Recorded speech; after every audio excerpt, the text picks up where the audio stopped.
Good morning and welcome to Rise and Unwind, a lifestyle show where we talk about tips, tricks, and fun activities you could do in your own neighborhood. My name's Kayla, and today we've got this. Let's start with the foundation, math and reading. We can do a lot more to really raise up math and reading skills.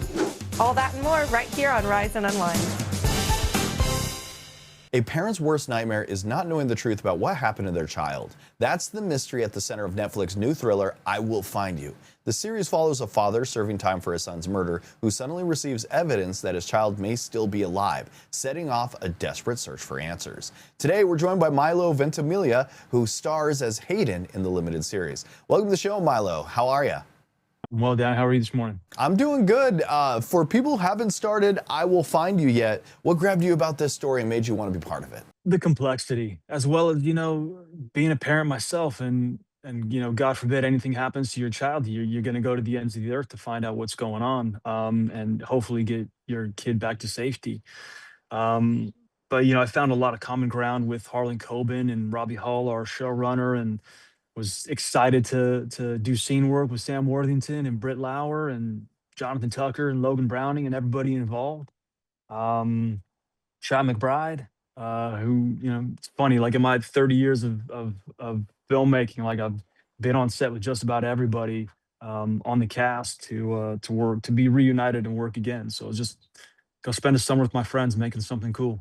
Hayden becomes involved in a mystery that's filled with twists and secrets.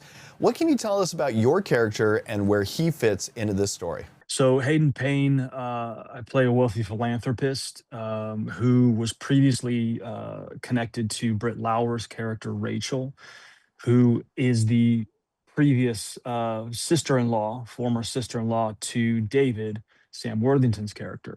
When he breaks out of prison and goes on the hunt for his son, I come into the fold as someone who's just wanting to help. I'm there to help, use my resources, my time, whatever I can to help this man find his son. And the series, it balances suspense, family drama, and a lot of emotional stakes. What was it like bringing those different elements together as an actor? We're constantly doing that, role to role, job to job, show to show. You're always bringing together that complexity. But, this one was delicate because of what we were set to dance around, the real mystery, the people that were involved in this covering up of a boy who was killed. It was a complex role, but it was, very exciting to be a part of. Okay, so without giving anything away, what do you think audiences will be talking about after they finish I Will Find You?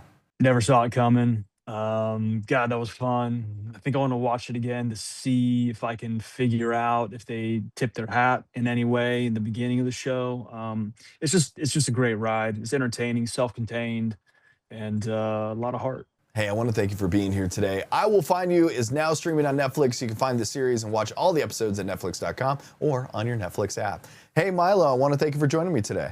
No problem. Thanks, Dave. Some mysteries stay hidden for decades, and sometimes even longer. A new season of Expedition Unknown follows explorer Josh Gates as he travels the world chasing lost civilizations, legendary treasures, and some of history's biggest unanswered questions. One of this season's most remarkable discoveries involves a long-lost World War II shipwreck connected to more than 1,000 missing Allied prisoners of war. Josh Gates joins us now. Welcome to the show, Josh. How are you? I'm great. Thanks for having me. All right, you've spent years investigating mysteries around the world, but this season opens with the discovery of Hofuku Maru. What was it like to be part of a search that carried so much historical and emotional weight? This is an amazing experience. I'm really excited for folks to see the season premiere. This ship is what's known as a hell ship. It's a part of World War II that myself, and I'm sure many people, really didn't know much about. These were prison ships that were used by the Japanese to transport Allied POWs around the Pacific. And we work with this incredible organization. These guys you see there on the screen, they're part of a group called the Hell Ships Memorial Foundation. These guys have spent years digging through archives, looking for clues as to the location of this ship, the Hofuku Maru. And after 80 years of being lost, their research has led to it being found. So for us to be able to take our viewers there and get a firsthand look at a ship where 1,000 POWs went down is a really emotional thing and a really thrilling expedition that a lot of hard work went into for these guys. And so I'm thrilled to feature their hard work on the show. And that story of Japanese hell ships isn't really something many people learn about in school. What surprised you most as you dug into this chapter of World War II history? Well, the scale of it. I mean, there were about 135 of these hell ships that transported, over 100,000 POWs during the war. And many of these ships were sadly bombed by U.S. forces. The Japanese disguised these ships within their military convoys, and so they became unintentional targets for the Allies, making this kind of a doubly tragic story. But the fact of the matter is there are thousands of these POWs still out there that have not been found. And so this is an opportunity to really fulfill that promise of no man left behind, right? And to go and search for them. They've been waiting all this time. So really shocking numbers of people that are still out there, and that there are still big discoveries like this to be made from World War II. So really exciting stuff. And your team helped locate a wreck that had been lost for more than 80 years. Can you walk us through how modern technology and old archival research came together to make that discovery possible? Yeah, so the real crux of the discovery is the good old-fashioned sleuthing that was done by this researcher, John Dureski, who's part of the Memorial Hell Ships Foundation. This guy went digging not just in the American archives, but in the Japanese archives. And it was the Japanese archives that offered a clue as to where this ship sank. Many people thought that it sank about 30 miles away from where it was found. Using that research, sonar survey was done. A wreck was located on sonar. We then went out and dove down to really get eyes on this wreck and to begin photogrammetry, which is a photography scan of the wreck to really see it from all angles and to kind of bring it back to life in a way. So yes, it's this combination of good old-fashioned detective work and some high-tech tools. And this season also takes viewers from underwater wrecks to ancient civilizations, hidden tunnels, and lost treasures. Was there one adventure that pushed you furthest outside of your comfort zone? Oh, I mean, we go to Mexico in this season searching for the story behind one of Mexico's oldest civilizations, the Zoque. They went way out into the jungles in the Chiapas region of Mexico. This is a really wild part of the Mexican interior and huge caves, huge cliffs. So going underground in Chiapas into the world of the Zoque was hugely demanding, but also just about as exciting as you can imagine. Going out into these caves that nobody has explored to find artifacts that have been sitting down there, offerings that have been sitting in the dark for centuries. And after all these years of exploring the unknown, what keeps you chasing the next mystery, and what can viewers expect from this new season? I think it's the same thing that had me interested in this when I was watching The Goonies as a kid. These stories are just naturally incredibly engaging. What kid doesn't dream of finding pirate treasure, secret tunnels, lost civilizations? These stories just have such a natural hook, and they're real. This is real history. And so I think for me, I'm like a kid in a candy store out there. The opportunity to go and explore these stories is the thrill of a lifetime. And to share that with our viewers is really what it's all about. You're also going on a live tour from city to city across the country. What can we expect from your show? Yeah, so an evening of legends and mysteries and adventure. If you're a fan of the show, it's an opportunity to dig a little deeper, go behind the scenes. And if you're just finding the show, but you love adventure, and who doesn't, it's a chance to listen to some awesome myths and legends and stories. And so folks can get tickets to that at joshgates.com. It may not be listed yet. Those shows will be coming very soon onto the website there. But it will be an awesome evening of adventure for the whole family. So if you have kids that are into adventure, or if you grew up as a fan of Raiders and Goonies and all that stuff, it's going to be a super fun evening. Josh Gates, I want to thank you for joining me today. For more information on Expedition Unknown, episode schedules, and behind-the-scenes content, visit discovery.com. And for tickets to Josh Gates' live show, visit joshgates.com. Josh, I want to thank you for joining me today. Hey, thank you so much. Good to see you again. Have you ever taken a dream opportunity only to realize something feels very wrong? That's the setup behind Strung, the new Peacock thriller from acclaimed filmmaker Malcolm D. Lee. The film follows a gifted violinist who becomes entangled in the world of a wealthy and mysterious family, where secrets seem to be hiding around pretty much every corner. Malcolm is the director behind favorites like the Best Man franchise and Girls Trip, and now he's taking audiences somewhere much darker. Malcolm, welcome. Man, I love that intro. That was awesome. Thank you so much. Thank you for having me. I appreciate you. Thank you for that. Strung starts with a talented musician getting what seems like the opportunity of lifetime. What drew you to the story and the tension at the center of it? You know, when I read Alan McElroy's script, I could not put it down. You know, it just was a page turner. I was talking to it out loud. It was speaking to me. I was speaking back to it, and I just said I gotta dip my toe into this genre of thrillers and this erotic psychological thriller. You've built a career directing comedies, dramas, and ensemble films that audiences really connect with. What was exciting about stepping into the thriller genre with Strung? You know, I think audiences still want to see these kinds of movies, you know, and I love the opportunity to do something different and outside of my comfort zone. And not necessarily outside of my comfort zone, but something different that I hadn't done before. And it was nice to not have to cut to the joke, you know, and just be able to tell the story with a different pacing, a different tone. And I want to challenge myself in that regard, get the right cast and get the right crew behind me. And this crew that I've been working with has been a crew that I've been with before and collaborated on many, many things. But to work with this cast was amazing as well. Chloe Bailey carries so much of the story as Layla. What made her the right choice for this role, and what did she bring to the character? You know, Chloe, I hadn't worked with before, but I knew about her, and I thought she would be a great asset to for this role. And when I saw her, and when we got to talking and we got to know each other a little bit more and work together, I was amazed by what she was able to do, because Layla has to do so many things in this movie and play so many different colors, you know, from being emotional to being vulnerable to being sexy and maternal. And all kinds of colors that she had to play, that I was just like, wow, she really, really brought a lot to the table. And I'm very, very proud of the work that she did in this movie. She's really, really talented. One of the things that makes this film work is the atmosphere and sense of there's something not quite right. How did you approach building that suspense without giving too much away? Yeah, you know, the thing is, everybody in this movie, every character in this movie is hiding something. You know, it's most, you know, emblematic by the little girl that she's tutoring, Zuri, with her actual mask. But everyone in this movie is masking something, whether it's trauma or grief or something to that effect. And I wanted to make sure that everything on the surface looked presentable and comely and beautiful and opulent. And so it started with the house. And you see this inviting environment that is a little antiseptic, but just like, oh, it's lush and it's beautiful. But underneath all of that, you find that there's some dark things.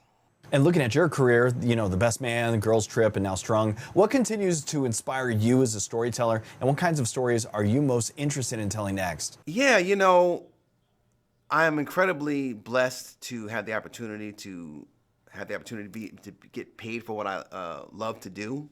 And I want to keep challenging myself and bringing entertainment to audiences. That's the main thing. I like to have to entertain people and make them feel good, make them feel, you know, emotions one way or another.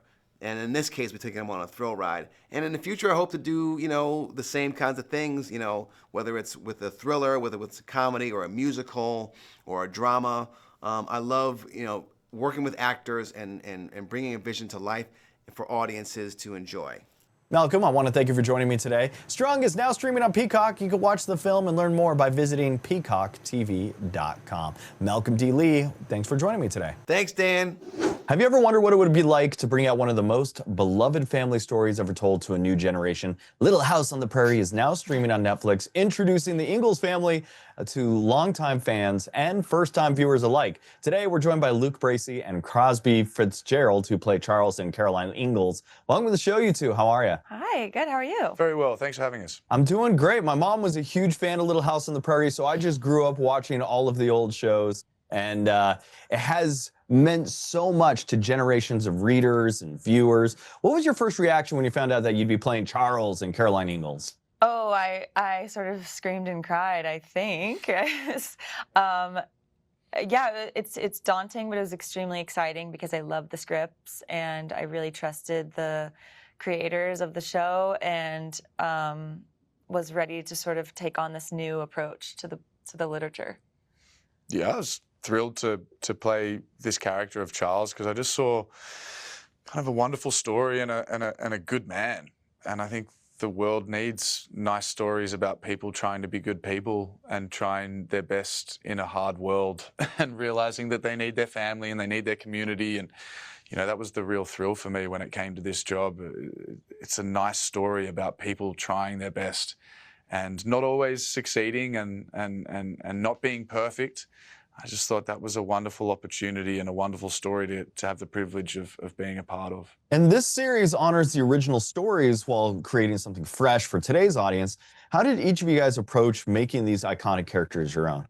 I think, you know, I wanted to honor what was in the books and kind of what we know of Caroline vaguely, but I also was really excited to sort of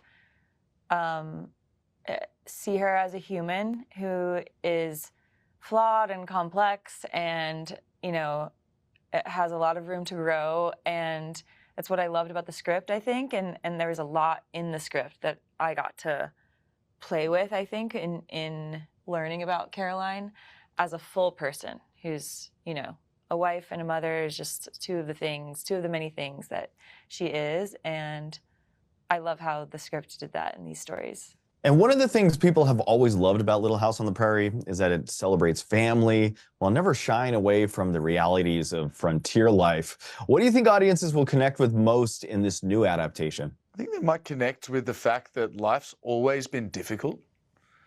You know, life's difficult now, and life was difficult then, and life's going to be difficult in the future. But if you've got good people around you and you're trying to be a good person, you've got good kind of core of people helping each other, be that family or community or friends or whatever it is, that's where you really succeed in life rather than just doing it yourself. No one really makes it by just doing it themselves. I think that might be something that people take from it. It takes a village to get far in life. It's really hard to just be a one-man band and try and break through the realities of the world, which are that there's things that are going to come and try and drag you down. And without other people around you, you won't get through them. And whether someone grew up with the books or the original television series or experienced Little House on the Prairie for the very first time, what do you hope they take away from this version? I think it's such a great, it takes a greater view of the prairie and of the frontier. I think that's what's really excited about our series. And I don't know, there is something timeless about looking at history through the eyes of a child, because we have children all the time that are experiencing life now, and it will one day be history. And I think it's really important to see, you know, history in sort of through the lens of a child in a sort of an aspirational way that we can all kind of learn from. Yeah, there's hope there, right? Yeah. There's hope that even though life is tough, it can be you can make it through the tough times. I think that's what children always have. They can see that life might be hard, but they always see out the other side of it somehow. They have to. They have to. Hey, I want to thank you two for joining me today. Little House on the Prairie is available now to stream on Netflix. Luke, Bracey, Crosby, Fitzgerald, I want to thank you two for joining me today. Thank you very much for having us. Good to talk to you. So what would you do if someone from your past came back to turn your life upside down? That's the chilling idea behind Cape Fear, the new psychological thriller that's been keeping viewers on edge. Joining us today are Lily Collias and Malia Pyles, who play Natalie Bowden and Nevaeh Valentine in the series. Welcome to the show, you two. How are you? Hey, we're good. How are happy you? to be here. Very happy to be here. Cape Fear is packed with suspense, but it's also very character-driven. What drew each of you to your characters? I think the fluidity of her arc, for me personally, I think Natalie is the kind of girl who didn't ever have to second guess things in her life. And it was so interesting to play someone that, like, I don't think it's calculated whatsoever, because, you know, the circumstances are so specific that playing with what she's feeling even on that day or like that night, like, because she's just finding out new things every single day. It was just such a blessing. Yeah. I love Natalie so much. She loves Nevaeh. I know. And we love each other. What can we say? I mean, with Nevaeh, it was similar where it's like, it was pretty obvious right off the bat that she's like a deeply complex character, and I so value Nick, our showrunners and our creators writing. I mean, just based off her name too, Nevaeh is literally heaven backwards. I was like, there's an immediacy too. I'm like, there's an attention to detail and a style to this show that's like really intriguing to me. And I never had the opportunity to play a character that's so villainous at times. And I think that was such a cool person to be in step with for so many months. Without giving anything away, your characters develop an interesting friendship. What was it like building that relationship together on set?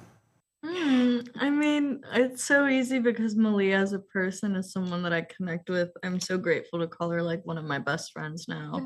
We really like had each other's backs, and we go through some intimate things together as characters, and the fact that we would be able to go home together and discuss and kind of just like throw ideas to a wall together was just like such a blessing, because at the end of the day, all we want to do is play. So it was just so fun to have that relationship with you. Yeah, there was like an immediacy there. I mean, we met in the car and we were just both like completely vibrating with energy, and it was really easy to get to fall in love with these characters and then fall in love with her in a lot of ways. I mean, like she said, we'd go home from work after these crazy long days and like watch movies together and then bring parts of those movies into work the next day and be like, hey, can we bring this to our characters? And so, I mean, it was in a lot of ways just like a great lesson in trust and building something that feels at times like greater than just like the work you're putting out. The series has such an incredible cast, including Javier Bardem, Amy Adams, Patrick Wilson.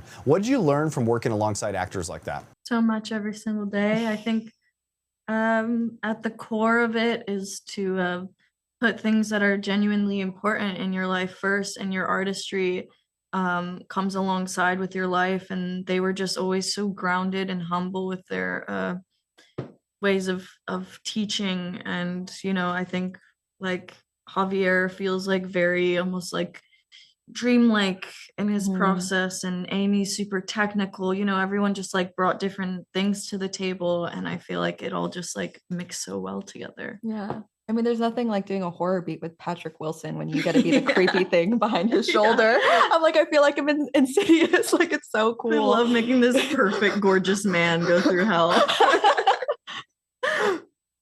Hey, I want to thank you two for joining me today. Cape Fear is streaming now on Apple TV with new episodes released every Friday. Malia, Lily, thank you so much for being here. Thank you so much. Have a good rest of your day. Bye. Kids heading back to school today are preparing for a workplace that could look very different by the time they graduate. In fact, 52% of Texas workers say they already feel underprepared for the next generation of jobs. So, what can schools do differently?